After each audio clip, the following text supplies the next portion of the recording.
ഇന്ന് മിഡ്വൈഫിന്റെ അടുത്ത് നമുക്കൊരു 13th വീക്ക് സ്കാൻ ഉണ്ട്. നമ്മുടെ പ്രഗ്നൻസിയിലെ കോംപ്ലിക്കേഷൻസ് ഒന്നും ഇല്ലെങ്കിൽ ഗൈനക്കോളജിസ്റ്റ് അല്ല, ഇവിടെ ഒരു മിഡ്വൈഫാണ് നമ്മുടെ പ്രഗ്നൻസിയിൽ മോണിറ്റർ ചെയ്യുക. എന്നാൽ മിഡ്വൈഫിനായിട്ടുള്ള അപ്പോയിൻമെന്റിന് പോവാൻ വേണ്ടി റെഡി ആയാലോ?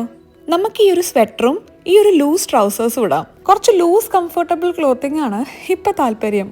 ഇതിന്റെ പുതിയ പ്രഗ്നൻസി പാൻസ് ആണ്. കംഫർട്ടബിൾ ആണ്, പക്ഷെ മെറ്റീരിയൽ അത്ര പോരാ. സാധാ ട്രൗസേഴ്സിൽ ഇപ്പൊ വയറത്ര ഈസി ആയിട്ട് അങ്ങോട്ട് കൊള്ളുന്നില്ല. ഇനി മുഖത്ത് നമുക്ക് 1-2 ചെറിയ മിനുക്കുപണികൾ എടുക്കാം. അല്ല, പ്രഗ്നൻസിയിൽ മേക്കപ്പ് ചെയ്യാൻ പാടുമോ? നമ്മൾ ഉപയോഗിക്കുന്ന പ്രൊഡക്ട്സ് പ്രഗ്നൻസി ഫ്രണ്ട്ലി ആണെന്ന് കൺഫേം ചെയ്താൽ നമുക്ക് ധൈര്യമായി മേക്കപ്പ് ചെയ്യാം. ഇപ്പൊ കുറച്ച് ലുക്കായി നടന്നില്ലെങ്കിൽ ഇനി എപ്പോൾ നടക്കാനാ?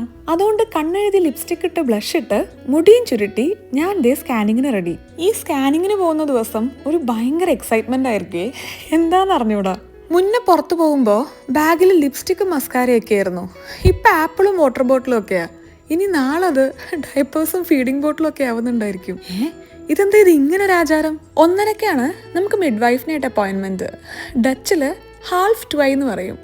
എന്താ അല്ലേ? ഈ ഒരു 13th week scan is part of a research.